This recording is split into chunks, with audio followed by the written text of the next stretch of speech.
आजकल आप लोग जानते ही होंगे कि बागेश्वर धाम सरकार के ऊपर कितनी कंट्रोवर्सीज चल रही हैं। आप में से भी कुछ लोग ऐसे होंगे जो उनकी सिद्धियों के बारे में नहीं जानते होंगे, उन पर विश्वास भी नहीं करते होंगे। तो आखिर सच क्या है?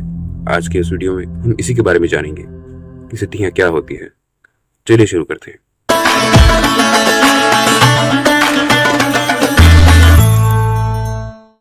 सबसे पहला सवाल तो ये आता है कि आखिर ये होता क्या है, सिद्धियां होती क्या है।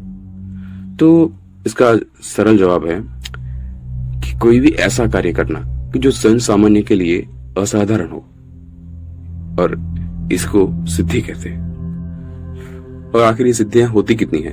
तो मुख्य अगर देखा जाए तो असंख्य होती है, लेकिन मुख्य रूप से 9 और गौण को मिलाकर 18 सिद्धियां होती है।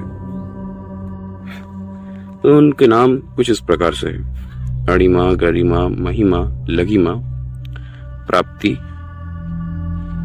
प्राकाम्य, इशित्व, वशित्व और कामवसायता। सिद्धियां कई प्रकार की होती है, जैसे इच्छा मृत्यु जो भीष्म पितामह को प्राप्त थी, देवताओं का दर्शन जो सिद्धि माता कुंती को थी, और कर्ण सिद्धि जिसे दूसरों के मन की बात जान सकते हैं। तो क्या सिद्धियां होना बुरा है? क्या सिद्धियां खराब हैं? तो इसका सीधा सा जवाब है, कोई भी चीज अपने आप में अच्छी या बुरी नहीं होती, उसका इस्तेमाल कैसे करते हैं वो महत्व का है। जैसे सिद्धियां रावण के पास भी थी और हनुमान जी के पास भी थी। जैसे हथियार आतंकवादी के पास भी होता है और सैनिक के पास भी होता है, इसी प्रकार से हर एक वस्तु का उपयोग ज्यादा मायने रखता है। अब आते हैं मुख्य बात पर कि आखिर हम सिद्धियां पाएं कैसे। तो ऐसे 5 तरीके हैं जिसके बारे में आज हम बात करेंगे। तो सबसे पहला मार्ग है योग मार्ग। युगों युगों से राक्षस, योगी, राजा राजाओं, बाकी सारे इसी प्रकार से सिद्धि प्राप्त करते आ रहे हैं। लाखों वर्षों तक योग करना और सिद्धि पाना।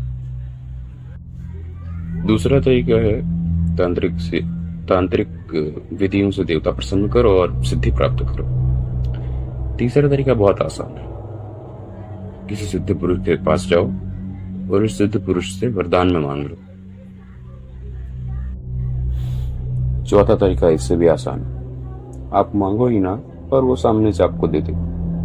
जैसे आपके ऊपर, जैसे मान सकते हैं कि व्यास मुनि में महाभारत में संजय को सिद्धि दी थी। और पांचवा तरीका मेरे हिसाब से अपना ही अपनाए तो बेहतर रहेगा, क्योंकि इससे आपका आध्यात्मिक पतन होता है। वो तरीका है रसायनों की मदद से सिद्धि प्राप्त करना। ऐसा दिया गया हुआ कि आप कुछ ऐसे रसायन होते हैं जिसके कारण आप सिद्धि प्राप्त करते हैं, जो कुछ मिनटों के लिए ही आपके पास रहती है, लेकिन इससे आपका बहुत पतन होता है। तो ये थे सिद्धि प्राप्त करने के कुछ 5 तरीके।